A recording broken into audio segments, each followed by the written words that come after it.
Welcome to Inspiration and Transformation from the Banks of the Ganga with Sadhvi Bhagawati Saraswati, an American sannyasi living at the Parmarth Niketan ashram in Rishikesh, India. Sadhvi is president of the Divine Shakti Foundation, a charitable organization bringing education, vocational training, upliftment, and empowerment programs to women and children. Sadhvi is also Secretary General of the Global Interfaith Wash Alliance and Director of the world-famous International Yoga Festival. Join the musings of an American sannyasi as Sadhvi shares the wisdom and teachings of her guru, His Holiness Pujya Swami Chidanand Saraswati Ji. Welcome everyone to Inspiration and Transformation from the holy banks of the sacred Ganga River in the land of Rishikesh, India. If we have no expectations and feel like we don't deserve anything, how can we live a happy and healthy life? If we live in fear that our house could burn down and we wake up every morning grateful that it hasn't, or if we cross the road in fear that we could be run over and we are grateful that we survive, wouldn't that restrict our development and creativity? I was speaking about gratitude, and I was saying how sometimes looking for something to be grateful for is difficult. There are times in our life when we feel so depressed, so down, that it's difficult to find anything to be grateful for. And I was suggesting that even the stuff we take for granted, that we wake up in the morning, that our heart is still beating, that our eyes can still see, that our house is still standing. These are things to be grateful for, because there could have been an earthquake in the night or a fire and our house could have collapsed. You cross the road grateful that you've made it to the other side. But that doesn't mean there's a big difference between living in fear of something and living with an awareness that it's possible. Living in fear is what restricts us. If we're afraid that my house is going to burn down every night, if we're afraid that there's going to be an earthquake every night, well, absolutely, we can't fall asleep. The gratitude in the morning when you wake up that my house hasn't burned down is contingent upon the fact that I was able to fall asleep in the night. If I was afraid that my house was going to burn down in the night, such that I couldn't even fall asleep, well, I haven't even been able to arrive at the beautiful morning. So fear is actually what constricts us. And having gratitude for an act of grace does not mean that we live in fear of the absence of that grace. So gratitude that nobody hit me while I was crossing the road, gratitude for my health, gratitude that my loved ones are healthy, gratitude that my house is standing. These are wonderful, positive things that we can all find in our life. You don't have to dig very deep to find something to be grateful for. But that doesn't mean that we should live in fear that it will happen, or that the fear is somehow an inherent part of the gratitude, that I have to first worry about something and then be grateful that it didn't happen. No. We simply live in awareness. Yeah, my house could burn down. Yeah, there could be an earthquake. Yes, I could be walking down the street in the crosswalk with the green light, and some crazy drunk person could come out of nowhere and mow me down. The road could open up. There could be a sinkhole right under the road, and it could literally open up and swallow me in. It's all possible. Or I could make it safely across the road and open the door to my house to find that my loved ones have passed away while I was out. It's all possible. But that awareness of possibility should lead to two things. An awareness of our lack of control, and gratitude for grace. It should not lead to fear. Fear does not give us any more control. The illusion, the myth, the game that fear plays is somehow if I can get scared enough, if I can get stressed enough, I'm going to somehow be able to impact the outcome. Oh my God, I'm so stressed about this exam I have tomorrow. I'm so stressed, I'm so stressed, I'm so stressed, I'm so stressed. Well, there's an underlying unconscious aspect that somehow if I can generate enough stress, maybe God will, take mercy on me and give me an A even though I didn't study. If I'm really, really worried about something, maybe that worry can somehow keep it at bay. But that's not how the universe works. All the fear does is ruin what I have in that moment. Ruin the peace of that moment, ruin the joy of that moment, ruin the health of that moment. Because the fear, of course, is making my pulse rate rise, my blood pressure rise, it's ruining my health. And it has no impact on the outcome. So that awareness of these things leads to number one, the knowledge that I have no control. And this is a really important and powerful piece of knowledge that seems really obvious, but none of us lives according to it. We think that we can control the world. We think that we can control people around us. If I just look at them in this way, if I get angry at that, if I reward them like this or punish them like that, if I sulk, if I mope, if I slam the door to my room, if I go to bed without eating dinner, well then he'll be nicer to me. Then she'll be nicer to me. Then he'll do what I want. She'll do what I want. We think that we can control people. That we can control the universe. But we can't. So an awareness that my house could burn down, an awareness that I could get hit by a car, that awareness is not meant to lead to fear. It's meant to remind me over and over again, really, there but by the grace of God go I. Pujya Swamiji always says, one of the trillions of cells in the brain, one of them, could stop firing or fire incorrectly. And it's over. And there's nothing you can do to prevent that in terms of control. We couldn't even properly digest our food. I mean, if you swallowed your meal and an hour later you discovered it hadn't digested, there's no circuitry in our conscious mind that we could activate to convince that stomach to digest our meal if it hadn't.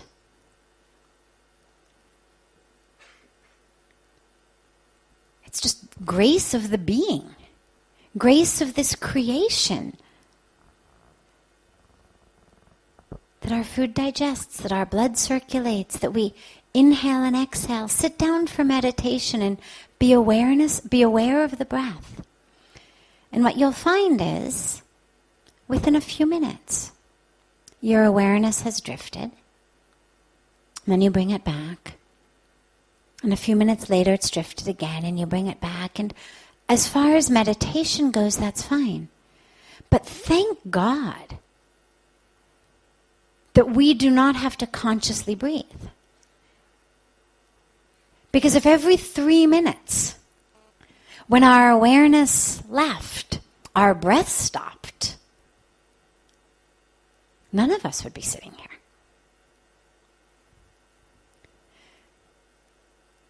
So it's an awareness really that just there, by thy grace, go I. There by thy grace my food is digested. By thy grace I wake up in the morning. By thy grace I'm breathing. By thy grace my house is still standing. I didn't get hit this time when I crossed the road. But it's not meant to lead to fear. It's meant to just give us that awareness. And the reason that that awareness is so important is, number one, of course, because it's the truth. And the truth in and of itself is powerful. But also because it keeps us out of the little stupid things in life. If I am living in this illusion that everything's in my control, yeah, my house will keep standing. Yeah, everything's going to be fine with my loved ones. Yeah, everything's fine with my health. No, I'm not going to get run over by a car. We lose sight of the fragility of life. We lose sight of the fragility of those around us. We take it all for granted. And then what we find is that our minds end up getting stuck in stupid little things that take all of our time and attention away from gratitude to the divine, away from connection. So living with that awareness keeps us also grounded in what's important. If I take you for granted and forget that I could lose you at any moment, I might yell at you because dinner didn't have enough salt in it, or I might, yell at you about this or be angry at you about that. Or try to convince you to do this, but little. But if I'm constantly aware of the fragility, whether it's a cell in your brain, whether it's a cell in my brain, whether it's the fault line between the plates of the earth that runs right beneath us, that at any moment could give way, whether it's the volcano on the mountain above our heads that at any moment, whatever it may be, it brings a freshness, a truth to life. This is why so many people who have gone through either horrible accidents or near-death experiences and terminal illnesses are deeply grateful for them. What all of them say is not, oh my God, I wish I had never had to deal with cancer. I wish I had never had that accident. But what you hear is, I'm so grateful that it happened because, yeah, it was hell. But it was a hell that has given me a filter forever of actually what's important and actually what to focus on in my life internally. Yeah, I still go about doing my work, but my mind is so different. My mind is no longer wrapped up and bothered by these little things because I've been this close to death. And when you're this close to death, none of the little things matter. The other aspect, of course, that it's meant to bring in is just gratitude. But it's not meant to bring fear. And that's really important to the person who asked this question. That awareness is not to generate fear. It's to generate gratitude and to generate an awareness of the truth of the fragility of our life. You're listening to OTR-FM, part of the IOM radio network. Being a radio host on IOM FM allows you to build your show on a rich platform with the power of the internet to fulfill your outreach goals and connect with a very specialized and global online audience, unlimited by time and distance. OMTimes Radio will provide you with web relevance, a recognizable conscious brand, and with the standard of excellence that has accompanied every single Circle of Hearts Radio is a sanctuary on the airwaves. Join me, Grandmother Elia, in the circle on Sunday 2 p.m. Eastern as I share information to both enlighten and nourish your soul. Hi, this is Christina Ricci with RAIN. Every 2 minutes, another American is sexually assaulted. If you or someone you know has been sexually assaulted, you are not alone. Help is just a call or click away through the National Sexual Assault Hotline. Please call 1-800-656-HOPE, that's HOPE, or visit RAIN.org, that's RAINN.org. Brought to you by RAIN and this station. Welcome back to Inspiration and Transformation. I'm so glad to have you all back here with me. How do we deal with irrational fear? Well, first of all, we realize it's irrational. If I really, really deeply in the cells of my being know that something is irrational, I'm not going to be afraid of it.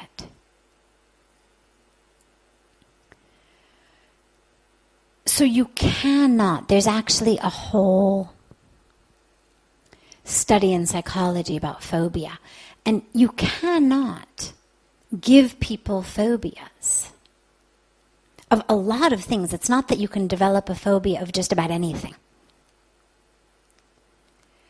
If I really know that something is irrational, I will not be afraid of it. So for example, if I am afraid of getting malaria, let's just come up with something. If I'm afraid of getting malaria, and I hire the most toxic, horrible, deadly companies to come and spray horrible, toxic, deadly, DDT and chemicals in my house so that there's no mosquitoes at all. And I know that there's no mosquitoes because my dog died, my cat died. Everything that was alive in that house died because the chemicals are so deadly, nothing is still alive in my house.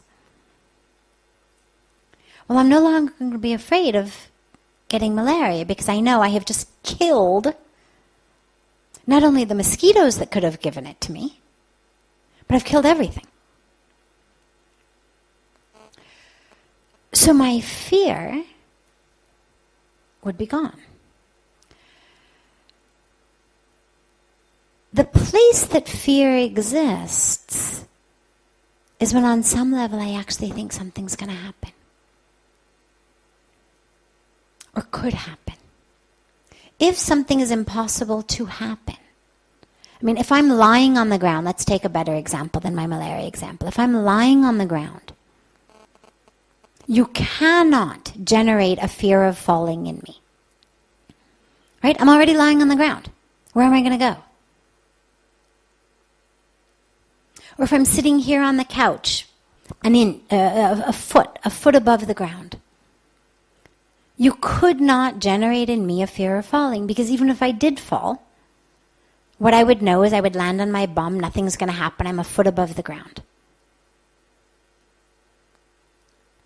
But take me to the top of the Empire State Building, and you could absolutely generate a fear of falling in me.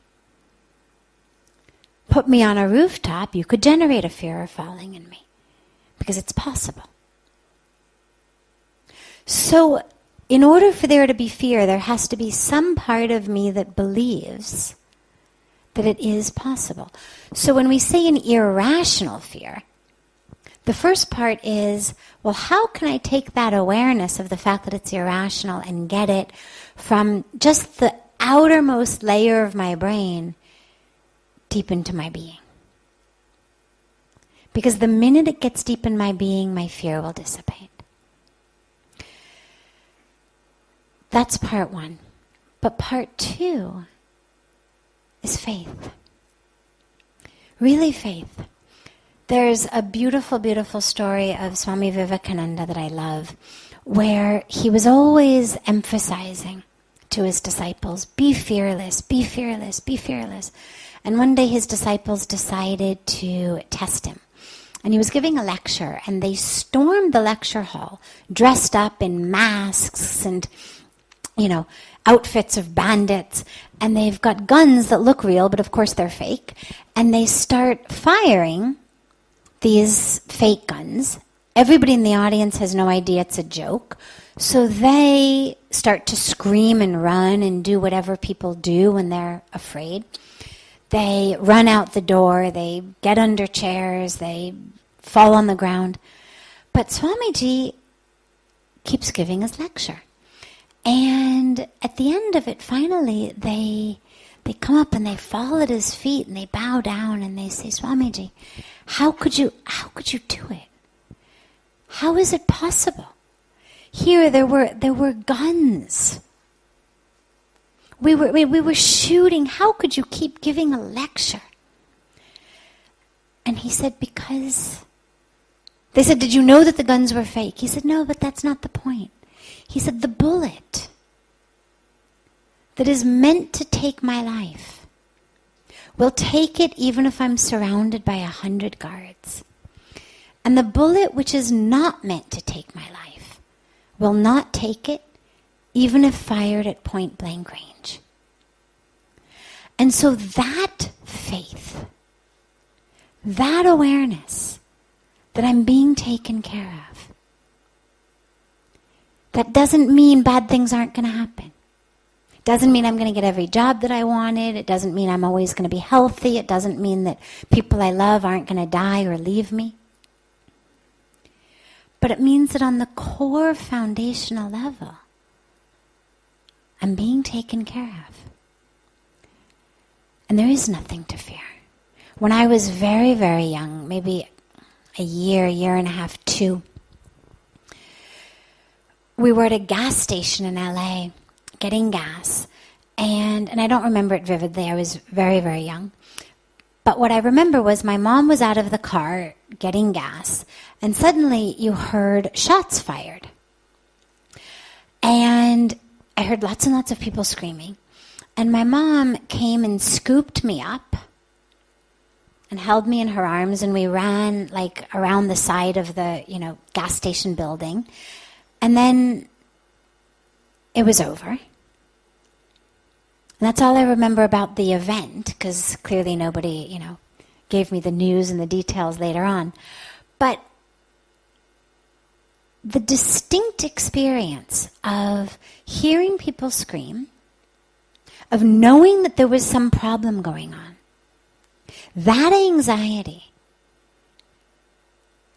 and then being in the mother's arms, even though shots were still firing, even though people were still screaming, the fear's gone. And this is true for all children. We see it all the time. The minute they're in the mother's arms, they may fall, they're scared, they're hurt, they cry, Mom picks them up.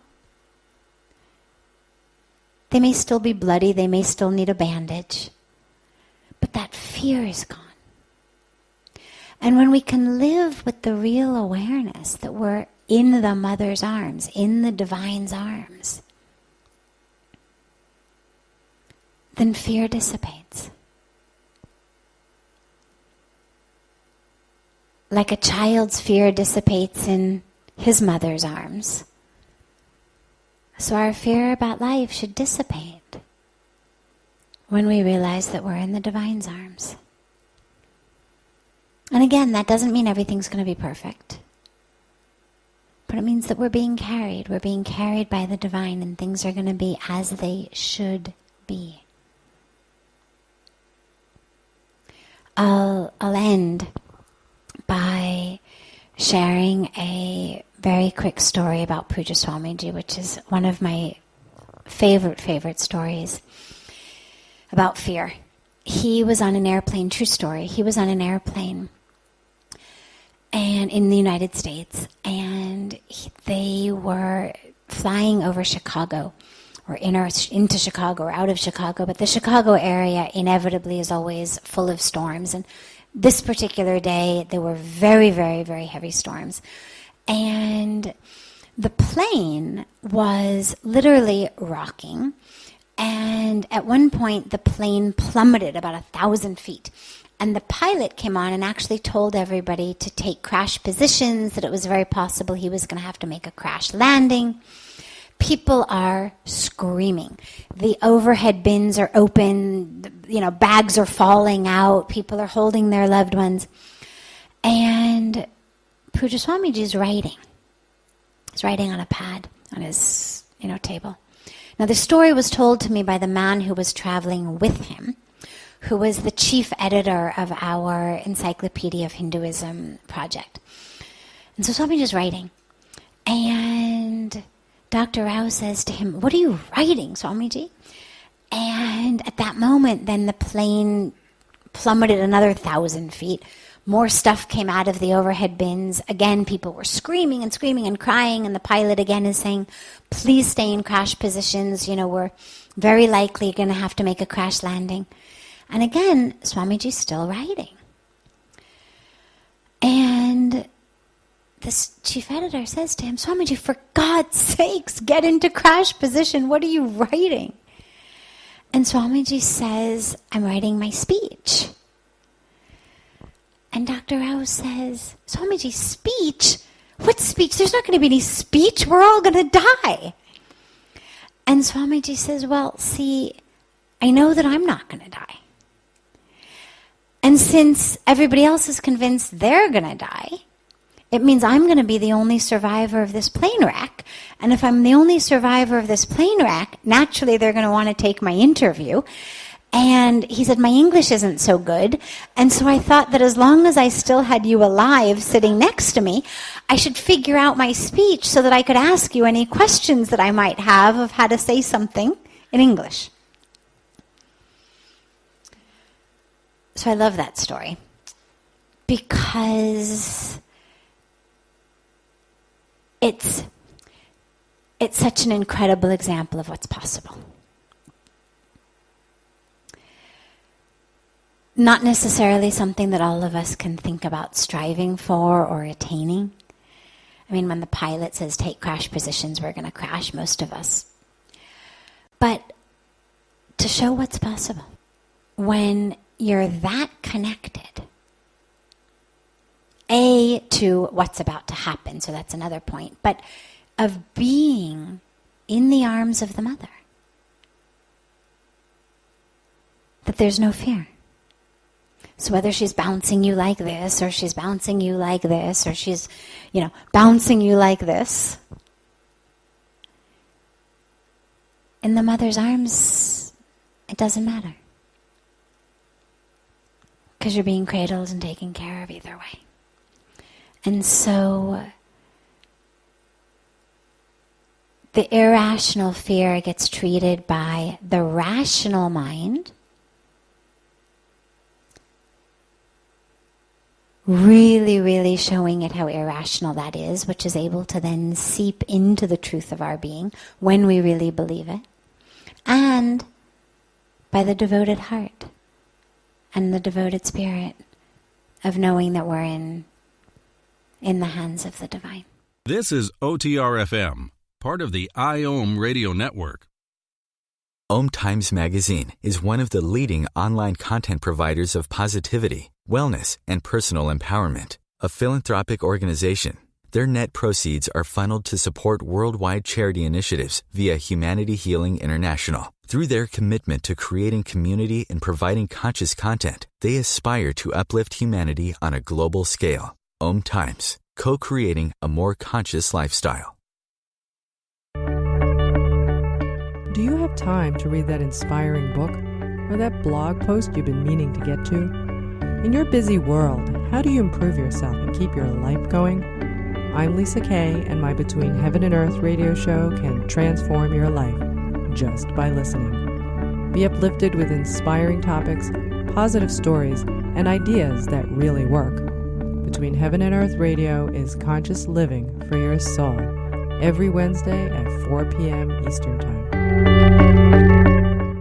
Like Baldwin with People for the Ethical Treatment of Animals. I grew up loving circuses and other traveling animal shows, but it never occurred to me what life might be like for the animals. Training wild animals to do things they don't understand takes force. Routine discipline with a hook or whip with the heel of a boot shows the animal exactly who's the boss.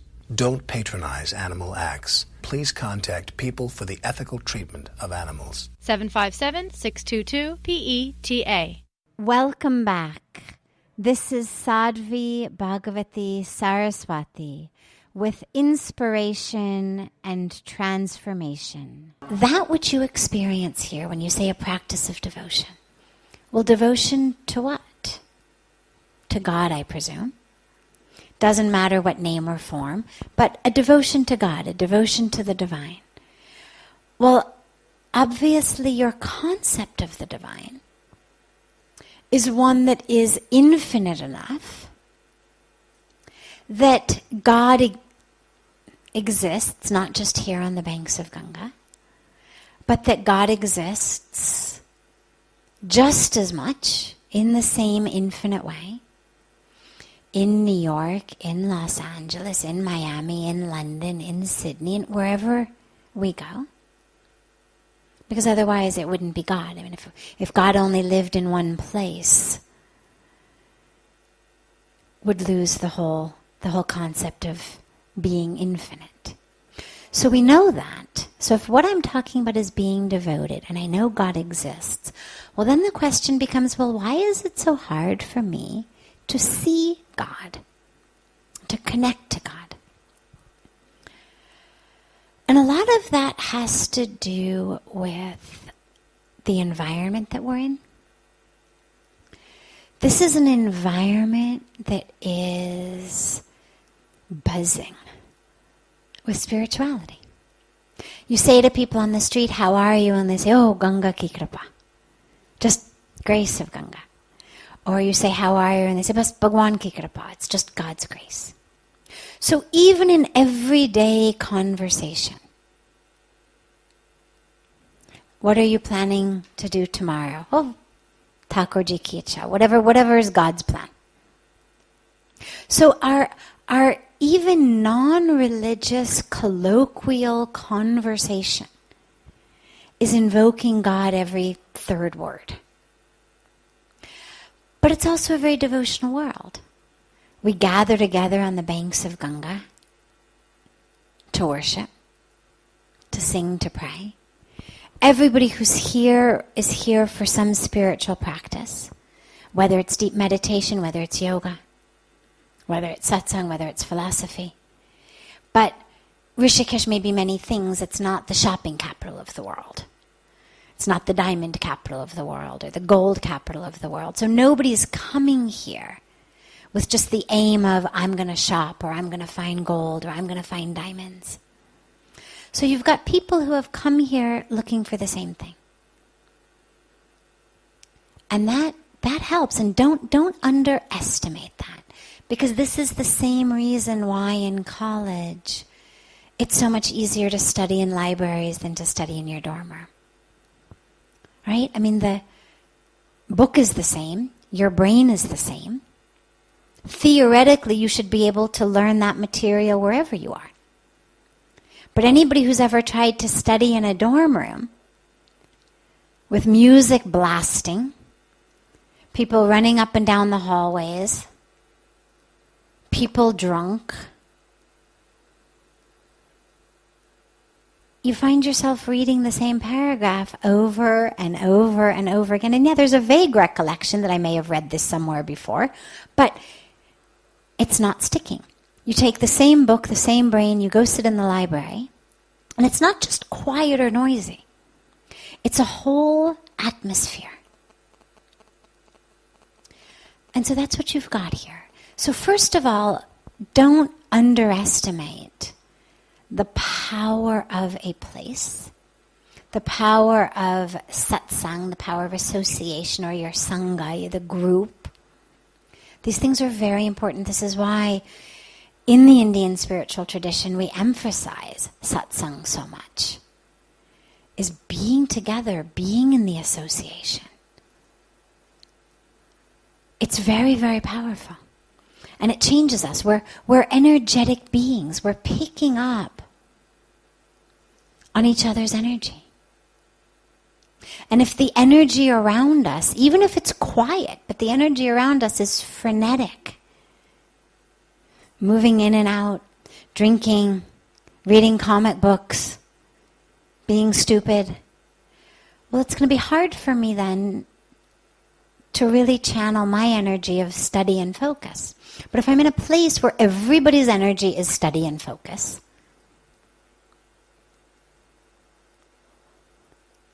that becomes very, very conducive to me. So the first part is try to find a sangha, find a group. And it doesn't, you don't have to click 100%. When you go back, there is a level of acceptance of something as enough, even if it's not perfect.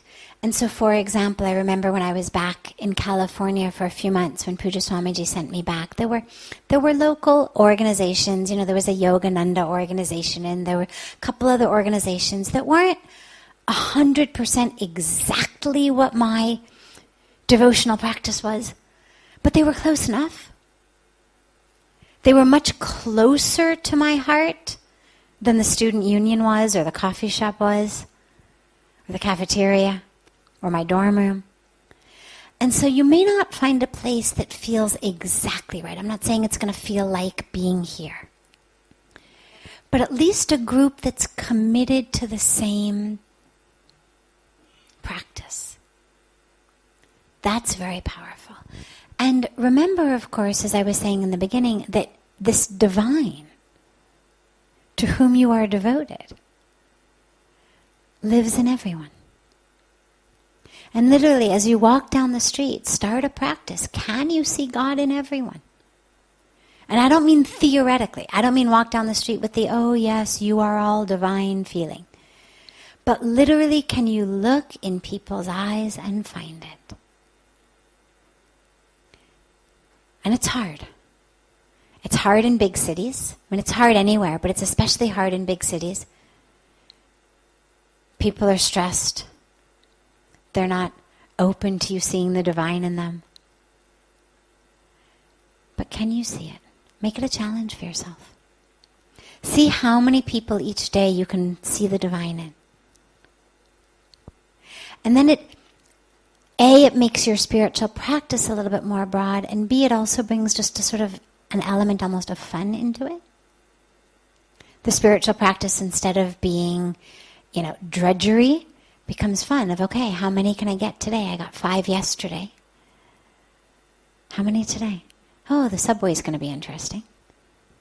Who can I see on the subway? Who can I look at and really get, yeah.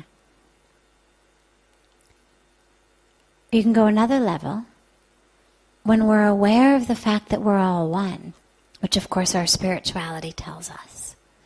If we're all one with God, then it means we're one with each other. Right? If A equals B and B equals C, then A equals C. Okay, that's exactly what I'm saying, just in a spiritual way. So if I'm one with God, and everyone else is one with God because God is one with everyone, then it means I'm one with everyone. It's the A equals C part. So if I can't see God in you, can I see me in you? Can I have a connection with you of, oh yeah, that's me in there. Not this small me. Not the me who's on the way to meet a friend for lunch or on the way to my job. But the whole me. Yeah. Look at that. Okay, so you got one body there, one body here, but yeah. That's me in there. And so that ends up giving a deeper and fuller and richer just experience of being there. The last part I want to share about this, though, is a true story of when I was back in Los Angeles with Puja Swamiji, actually, having been here for about a year. And I said to him, in LA is where I'm from, and I said to him, I said, Swamiji, I know you say God lives everywhere. Why is it that I feel God so much more in Rishikesh than in Los Angeles? I mean, I understand intellectually you say God is everywhere. Why don't I feel God here in Los Angeles the way I feel God in Rishikesh? And Swamiji said, yes, God is everywhere. And God isn't more in Rishikesh than in LA. He said, but Ganga is Ganga. And that answer has stayed with me 20 years. because it really is the epitome of the yes and yes answer. Yes, God is everywhere. Yes, you can connect with God everywhere. And yes, there is something very special and different here. And neither undermines the other. They coexist. It's the yes and yes. So you do that there, and you come back here. This is OTR-FM, part of the IOM radio network.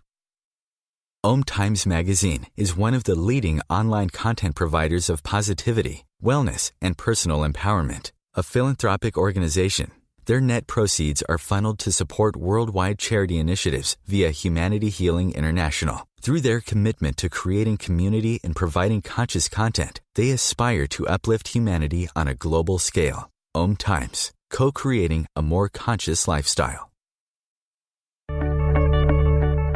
Do you have time to read that inspiring book or that blog post you've been meaning to get to? In your busy world, how do you improve yourself and keep your life going? I'm Lisa Kay, and my Between Heaven and Earth radio show can transform your life just by listening. Be uplifted with inspiring topics, positive stories, and ideas that really work. Between Heaven and Earth radio is conscious living for your soul, every Wednesday at 4 p.m. Eastern Time. Baldwin with People for the Ethical Treatment of Animals. I grew up loving circuses and other traveling animal shows, but it never occurred to me what life might be like for the animals. Training wild animals to do things they don't understand takes force. Routine discipline with a hook or whip with the heel of a boot shows the animal exactly who's the boss. Don't patronize animal acts. Please contact People for the Ethical Treatment of Animals. 757-622-PETA. Welcome back. This is Sadhvi Bhagawati Saraswati with inspiration and transformation. How can we be a witness to our feelings and analyze our thoughts and emotions and at the same time be in the moment? I find myself sometimes observing my thoughts, my words, and my instincts, which leads me to understand myself better, but it removes me from being in the present. So there's two aspects. We speak sometimes about observing, understanding, contemplating, and we speak also about witnessing. And the question is really, how do we balance those? If I'm trying to see and analyze and understand, it takes me out of the present. So how do I balance that? We balance it by doing both of them at different times. It's like saying, you know, when I take a shower, it pulls me out of my sleep. How can I stay asleep and bathe at the same time? Well, you can't. Obviously, the shower is going to pull you out of sleep. It's very important to sleep.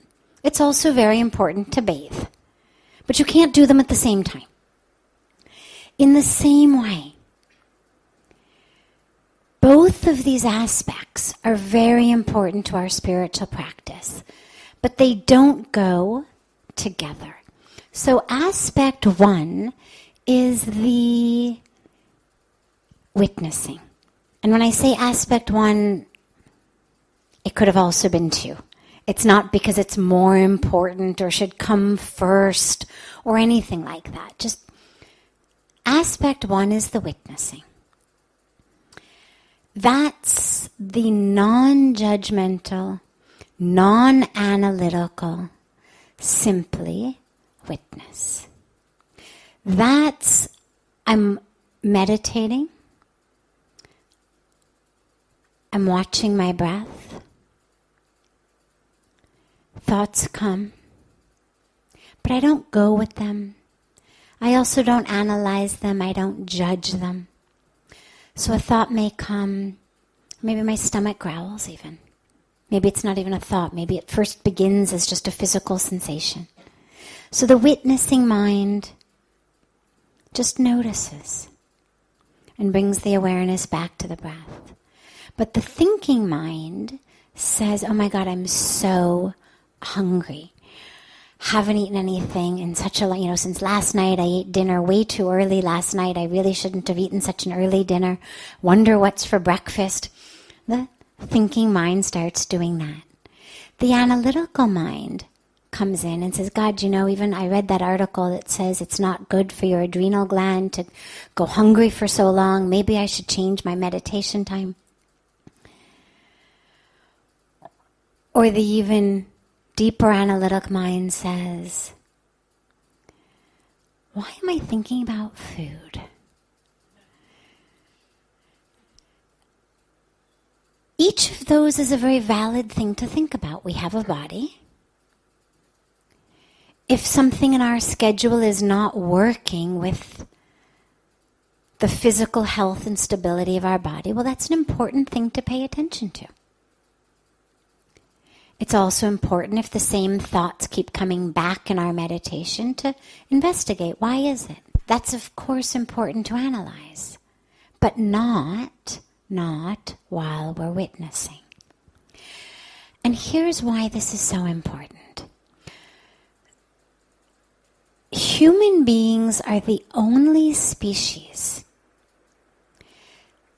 that have the ability, or that we know of, that have the ability to be aware of their own consciousness. It's the only beings that actually have the ability to watch. So I can start to get angry, and the witness is watching the anger come. Now, if I don't have that ability, if I haven't cultivated the ability, if I haven't cultivated the ability to witness, then what happens is anger comes and I find myself screaming and shouting or hitting things or drinking or using drugs or repressing it, developing ulcers. Whatever my reaction to that anger is, I have become the anger. And this is why we say things like, I am angry. Well, we've just given it an identity. I am angry. I am depressed. What the witness gives us the habit of doing, first in our meditation and then in our life, is having a different place to sit. Most of us sit in the drama of this life. I'm happy, I'm sad, I'm hungry, I'm sleepy, I'm excited, I'm nervous. That's where our consciousness sits. If I say to you, how are you right now? Where are you right now? Close your eyes and see what's it like in you right now. Most of us are going to give an answer that's smack in the middle of this drama. I'm excited. I'm ecstatic. Arti was enthralling. I'm nervous. I'm worried about something, whatever it may be, but it's right in the middle of the drama.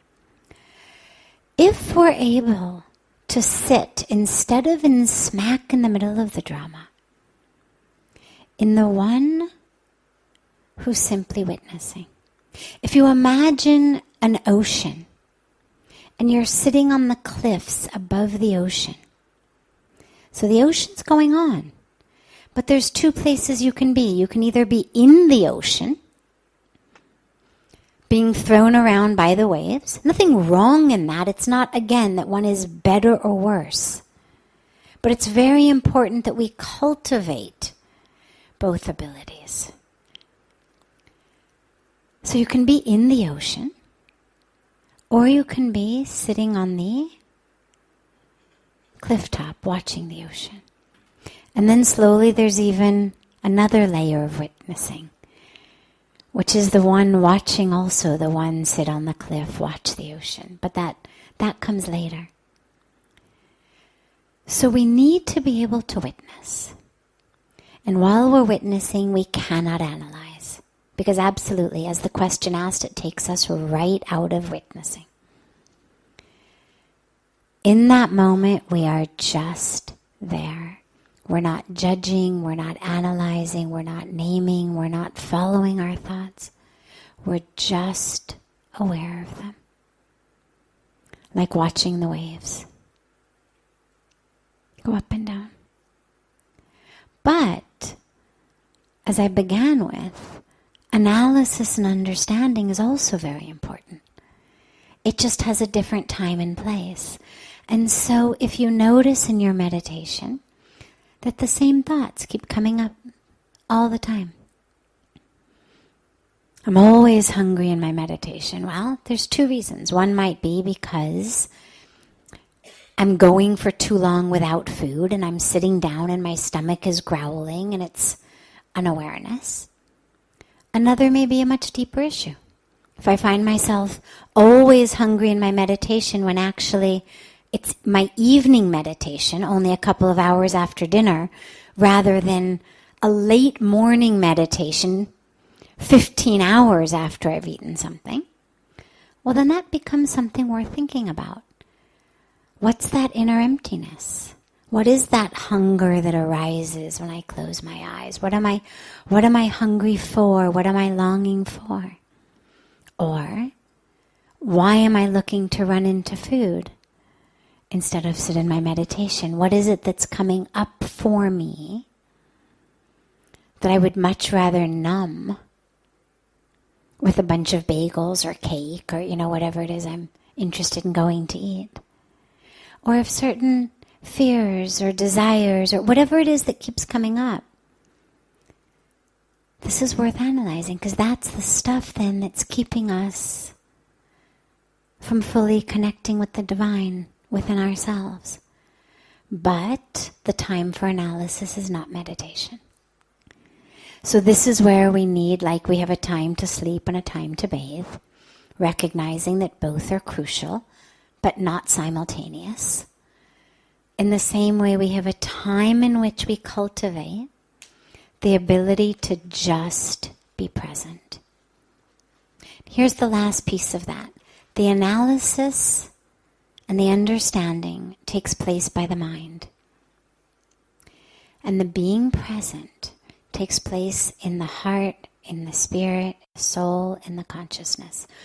And what the mind does is separate. The mind thinks about things. So I'm thinking about my fear that keeps coming up in meditation. But if I'm thinking about that, I've become separate from the one who's meditating. In meditation, the goal ultimately is union. Union with the divine, union with the universe, union with both the creator and the creation. And so if I relegate my meditation to my thinking mind, then I've lost the opportunity to connect with my heart. I've lost the opportunity to sit in consciousness, in awareness. So we have separate time for both. This brings to a close this hour of inspiration and transformation. Thank you so much for joining me. I'm so glad to be together with you all each week. And I look forward to being together again next Thursday, same time, on OMTimes Radio.